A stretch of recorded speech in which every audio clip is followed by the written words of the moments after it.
This is pretty crazy. Warriors Today, out of all the channels here at Chat Sports, is the closest to hitting 100,000 subscribers and getting a plaque from our friends over at YouTube. But I cannot let any of these competitors lap us in the race. I know we have a big lead right now, but it's dog days of the offseason. So if you guys would be so kind and help us get to 100,000 subs and get free Warriors content every day, subscribe to the channel right now.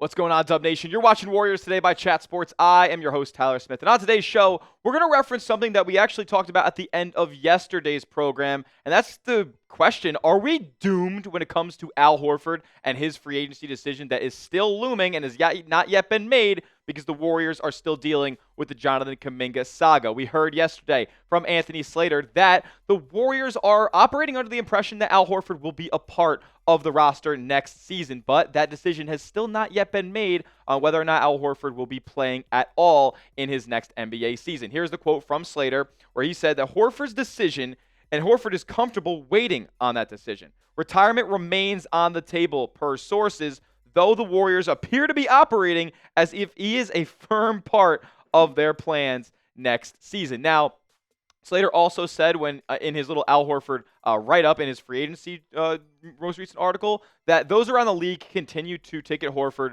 to the Warriors when the free agent dust ultimately settles. Now, that dust settling really doesn't have an end in sight. It seems like we're in the Dust Bowl back in the 1910s and then in the Midwest, it seems like right now with the whole Jonathan Kuminga saga. But I think with every passing day, this becomes less and less likely that Horford ends up with the Golden State Warriors. He is a free agent right now, and this is yet to be a done deal. And look, I know he's not going to be somebody who we rely upon to play 35 minutes a night, 82 games. Like, he's already missing back-to-backs in his last season with the Boston Celtics. So, like, this isn't a player that we're going to be relying upon to shoulder all of the weight down low. But with the way that the Warriors front court looks like right now, like, it is going to be really, really bad if Al Horford does not end up signing with the Golden State Warriors. Now, as far as what he's going to provide on the basketball floor, it's more than just being another body out there. It eliminates Draymond Green from having to play a lot of center position, and it also gives the Warriors and maybe a guy like Jonathan Kuminga a lot more,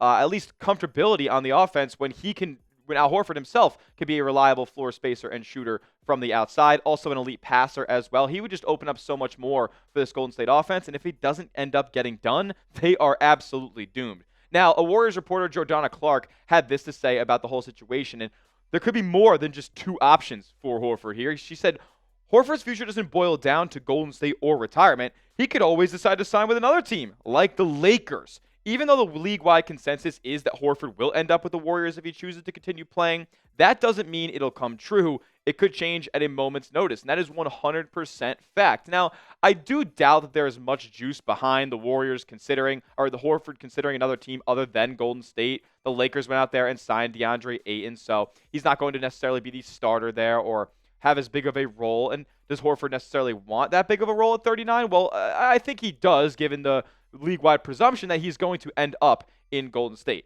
So I don't think that there's much of a chance that he ends up with another team aside from Golden State if he ends up playing again next season. But I don't think we can call it a total non-zero chance because, Golden State has held this whole situation up, and they're kind of stringing Horford along later and later into the offseason where it doesn't make a lot of sense for him to remain without a home. So with that being said, what do you guys think? Will Al Horford ultimately end up signing with the Golden State Warriors? Yes or no? You let me know what you guys think down in the comment section. I think it's pretty likely, but just a non-zero chance that he ends up electing to either retire or find another team entirely.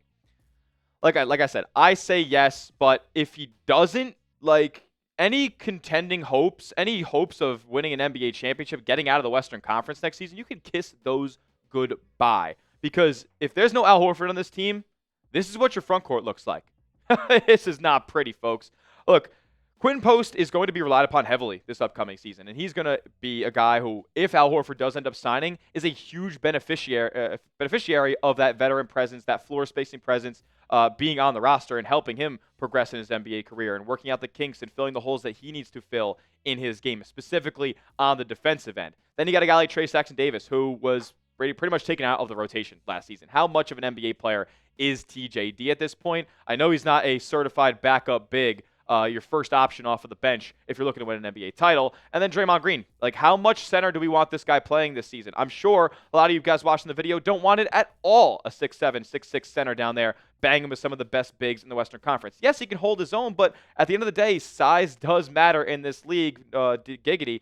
But, like, we saw that. We saw that with the Houston Rockets this past year, running the triple big lineup. Jabari Smith, Sengun, Steven Adams, all out there at once. If the Warriors' biggest player on the floor is Draymond Green, they are going to get cooked. And that's why they got beat up a ton in that series as well. And they kind of ran out of gas when it came to the Minnesota series. So if this continues to be your front court, by the way, they lost Kevon Looney, they're in rough shape. And what did I say at the beginning of today's show? Every passing day that goes by lessens the chances of signing Horford. Whether or not that comes to a full 0% chance that Horford decides not to play with Golden State next season, I don't think that's going to be the case. But quite literally, as days go by and as we wake up another day, 1% or a half a percent less of a chance that Al Horford ends up signing with Golden State. And what have we been talking about this whole video so far?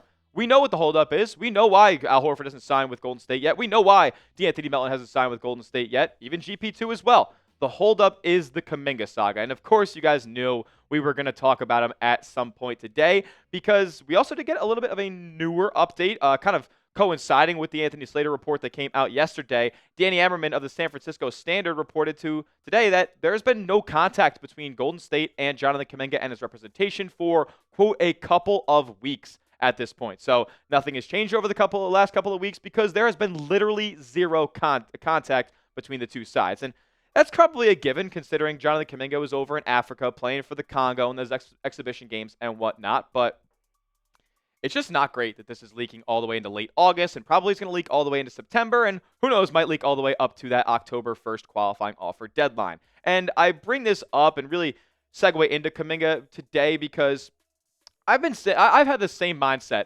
for the last few months when it comes to Golden State and Kuminga and where they have to go. Now an anonymous general manager is now kind of agreeing with me. And I just want you guys to hear it from somebody who is around the association, somebody who sees this from a team-building perspective. Here's what an anonymous NBA general manager had to say about the entire situation.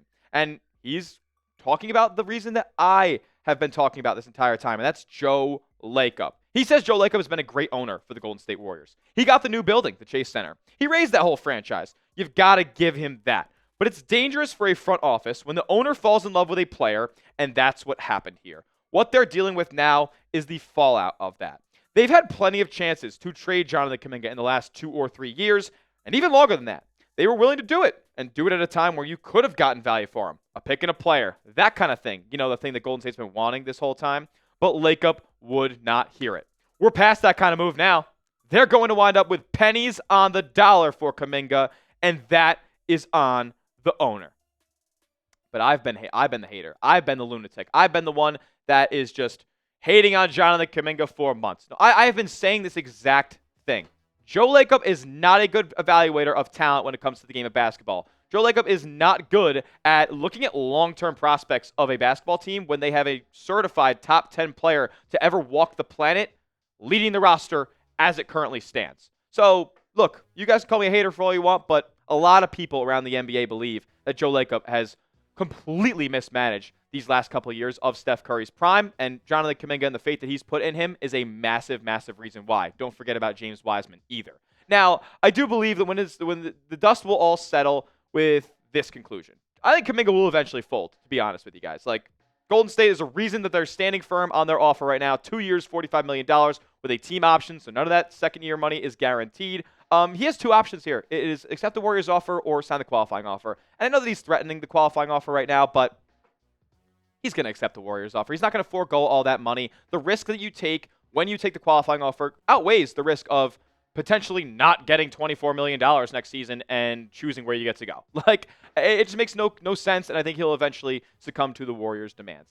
Now, do I think that's the best course of action for both sides? Again, no. I do believe that the Warriors themselves should reopen the sign-and-trade talks that they have since shut between the Kings. I don't even know if you want to even reopen them with the Suns, mainly with the Sacramento Kings. I believe that the Warriors should reopen all those trade talks. Now, before we get into why I believe that they should reopen those trade talks and get the deal done with Sacramento, I want to ask you guys this.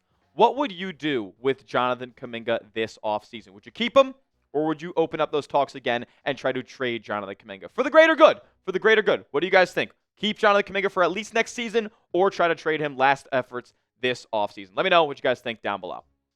We'll talk about why I think you got to deal him in just a moment, but talk about deals. This is an absolute deal, an absolute steal, I might say. It was $50, fresh Nike Golden State long tee. Now it's only $35 at this link right here, chatsports.com/dubcity. It's last year's City colorways, and they're probably going to make new ones this year, but I like this navy, gold, and red kind of accents that they have that they were using with the City jerseys this year. So, and you can get it in a fresh long sleeve right here, chatsports.com/dubcity. Don't worry, I put that link in the comment section and description of today's video to make it easy for you guys. Go get yourself some fresh Golden State drip. You can rock all year long today. Look, the Kings, they have offered Jonathan Kuminga 3 years, $63 million, or something very, very close to that figure. And they've also offered Golden State a couple of trade packages, one being Devin Carter and Dario Saric, who does have a trade restriction, so that deal couldn't even happen for about a month or so, I believe. But the Warriors balked at that. I think they came with a couple of second-round picks as well. But the most recent reported offer that's coming from Sacramento here actually involved Malik Monk and a first-round pick, but it was heavily protected in 2030. The Kings, though, would need Jonathan Kuminga, obviously, and then the salaries wouldn't match up. So they would also need one of the bigger chunk salaries that Golden State can offer right now in a deal, and that comes in the form of either Moses Moody or Buddy Hield. And that is the reason that this deal has not been done yet, is because of Golden State's reluctance to include one of these two players in the deal in addition to Jonathan Kuminga to match all the salaries. Plus, the pick that they want is they also want an unprotected pick. I don't think that's going to be the holdup. That's been the reports that have been coming out, that even if they unprotected this pick, they still wouldn't want to give up one of these two players. And I think that's just a wrong decision by Golden State. Like, you cannot tell me that Buddy Hield is untouchable. 32 years old at this point? Like, I get it. He had a monster Game 7. He honestly had a pretty monster run once Jimmy Butler was traded for and then into the postseason. He was one of the Golden State's more valuable players. He actually, I would argue, played pretty solid defense for the most part when the calendar turned to the postseason. So, like, there is an argument to be had for keeping him. 40% three-point shooter, like, an awesome, awesome vibe in the locker room. Gelled super well with Jimmy and Steph and Draymond. So, like, there is absolutely an argument to keeping him. But as far as his on-court value goes, when you talk about bringing in a guy like Malik Monk, who can handle the rock, shoot the ball at maybe a higher volume and a higher efficiency than Buddy Hield, like, I think you have to make that decision. I cannot sit here and act like Buddy Hield is untouchable when you're talking about making this team better over the course of this season and beyond. Like, if they make that pick unprotected, I cannot justify keeping Buddy Hield on this roster and just foregoing that deal.